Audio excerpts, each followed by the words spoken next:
Hi, welcome to Learning Monkey. I am Vikram. In this class, we will try to understand the implementation of ROM using decoder. In our previous class, we have seen different kinds of implementations of functions, Boolean functions by using decoder. If you haven't watched those videos, please watch those videos because the understanding of those videos will let you understand the way in which how the ROM will get implemented by using the decoder, because the concepts that we have used in our previous videos are very much important for you to understand what's happening in this video. And using those concepts, we will try to implement ROM by using a decoder. Okay, so what is a ROM? So far you may know what is meant by a ROM. A ROM is a read-only memory. So it is a memory which stores a data, and that memory is used only to read the data. We are not supposed to write anything onto the ROM. So if you try to write anything onto the ROM, nothing will happen. So we are not able to write anything onto the ROM, and the data that is stored on the ROM is permanent. Even after switching of the computer, and after switching on the computer, the data will be permanent on the ROM. Okay, so it is a read-only memory. Is a primary memory device in a computer which stores the binary information permanently. So it comes along with the manufacturing. So the content that we are going to have on the ROM is permanent, and it is not possible for us to do any manipulations on the ROM. Okay, so that is what we call it as a ROM, and this is the block diagram of ROM. So what it represents is it is 2 power k by n device. What does that mean is there are 2 power k number of addresses, and there are k inputs. With k inputs in a decoder, what we are going to get with k inputs, we are going to get 2 power k outputs. So the ROM is represented with respect to the outputs of the decoder and the outputs that we are going to get from the ROM matrix. So we will try to understand what ROM matrix is.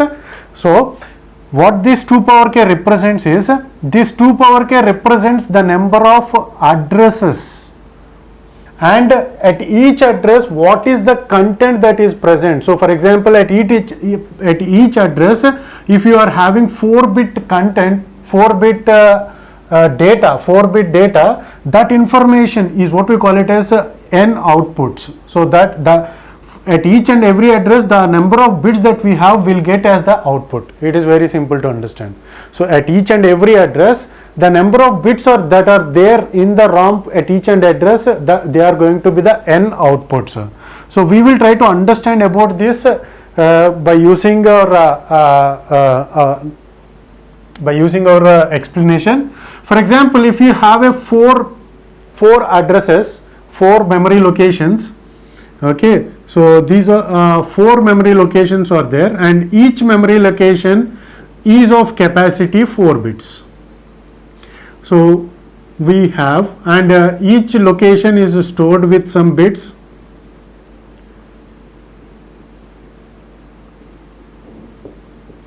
For example, each and every one is a memory location. So this is a memory location, this is a memory location, this is a memory location, and this is a memory location. There are 4 memory locations.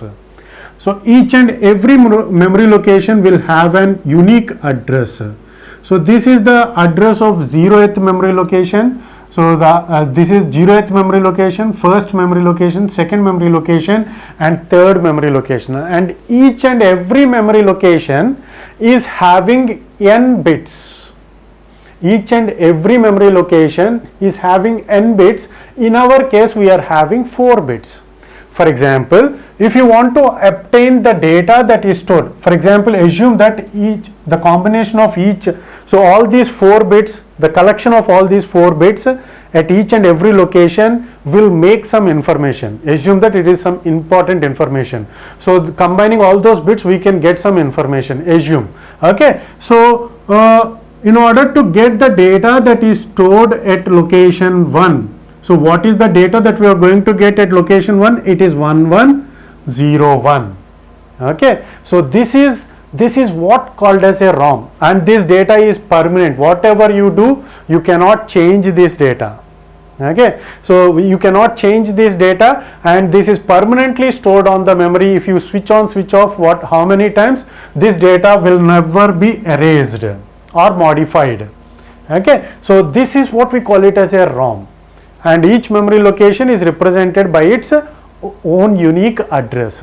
So how this ROM can be implemented? How this ROM can be implemented is that implementation can be done by using decoder.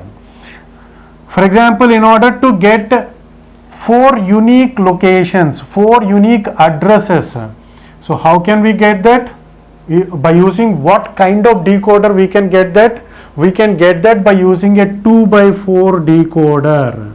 So here we need, with 2 decoders, with 2 input decoder, how many inputs we are going to get? It is 2 power 2, which is 4. Okay, so that is the reason why it is 2 power k. With 2 inputs, the ROM, the number of address locations that we are going to get is 2 power 4. So what I am trying to say, make you understand, is very important, very important. Please try to focus. So with k inputs, we are going to get 2 power k addresses. So how many outputs that we are going to get? We are going to get 2 power k addresses. Okay, so that is the reason why the ROMs first, it is 2 power k by n. What this n means? So what this 2 power k represents? With 2 inputs we can get 4 locations. So the numbers, the addresses of those locations are 0, 0, 0, 1, 2, 3. With 2 inputs, how many different combinations are possible? Input combinations are possible, 4 combinations are possible. So with that we are going to get 4 unique addresses, 0, 0, 0, 1, 1, 0, 1, 1. Okay, so now at each address location we have to store 4 bits. How that storage can be done? Okay, so that can be done by using 4 different connections. So this discussion has already been made in our previous video. In our previous video, we have clearly discussed how to implement functions by using connections without using the OR gates. Okay, so this is one of the kind of implementing functions. Please watch our previous video. And this is what we call it as, so these checked lines is what we call it as a ROM matrix. Okay, so this is what we call it as a ROM matrix. So on this ROM matrix, what the manufacturer of the, how this ROM will get created, and onto that ROM matrix, how the data will get inserted, that we will try to understand. Initially, when you bring the ROM, whenever we purchase the ROM, so it is going to have all the connections connected. So this is what we call it as connections, and all the connections are linked. Initially all the connections will be linked.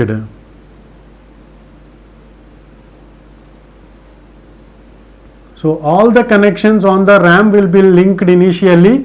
So now in order to create data, in order to create a permanent data onto this is physically all the connections are connected initially. So if you try to access any address, it is going to produce 1, all ones. Okay, so where the output will get produced? The output will get produced here. Okay, so initially this is the design of the RAM. Now we will try to insert data onto it, permanent data onto it. So for example, in the 0th address we would like to insert 1011. So we are going to make this connection as it is, and we are going to delete this connection, and we are going to delete this connection. So whenever we are going to remove that connection, whenever we try to remove that connection, what happens is the connection will be de-established. So the connection between these 2 lines has been gone off. It is no more. So it is going to produce an output of 0, because there is no connection. It is going to produce an output of 0.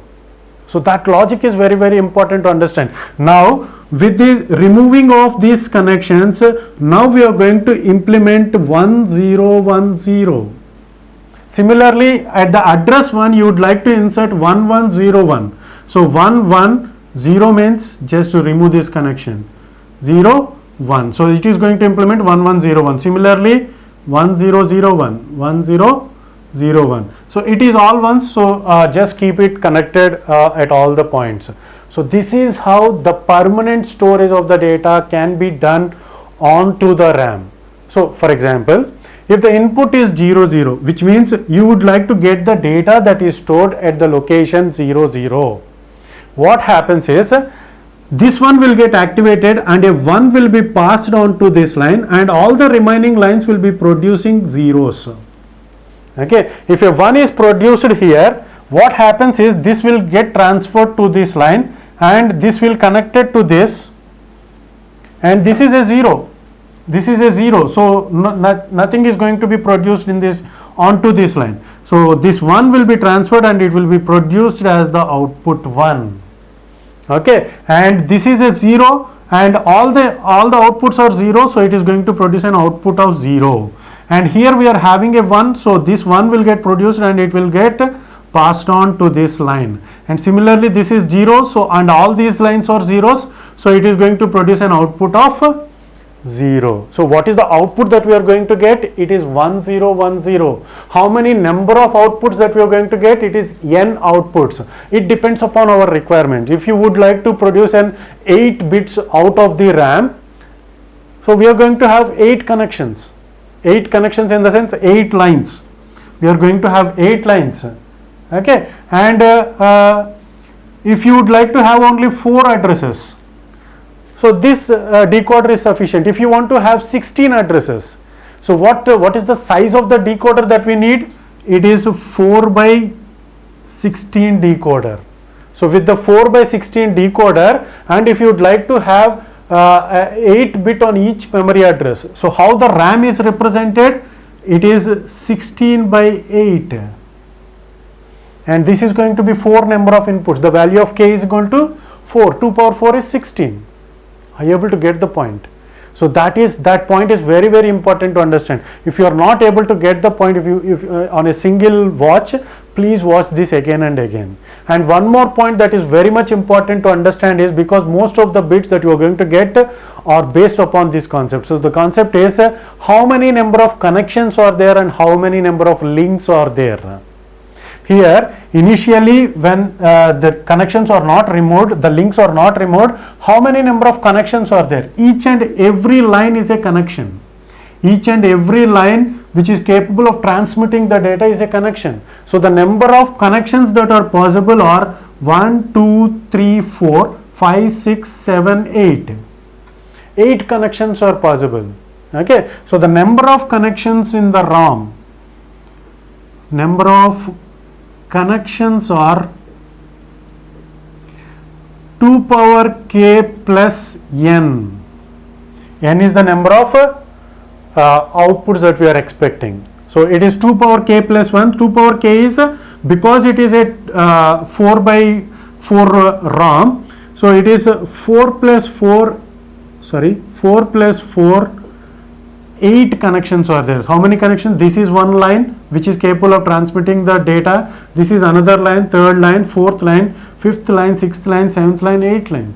So 8 connections are there. And how many number of links are there? Number of links. Number of links. So before disconnecting the links, how many links are there? 1, 2, 3, 4, 5, 6, 7, 8, 9, 10, 11, 12, 13, 14, 15, 16. So in order to get the number of links, it is 2 power k into n. 2 power k means 4 addresses and n outputs. So it is going to be 4 into 4, which is equal to 16 links.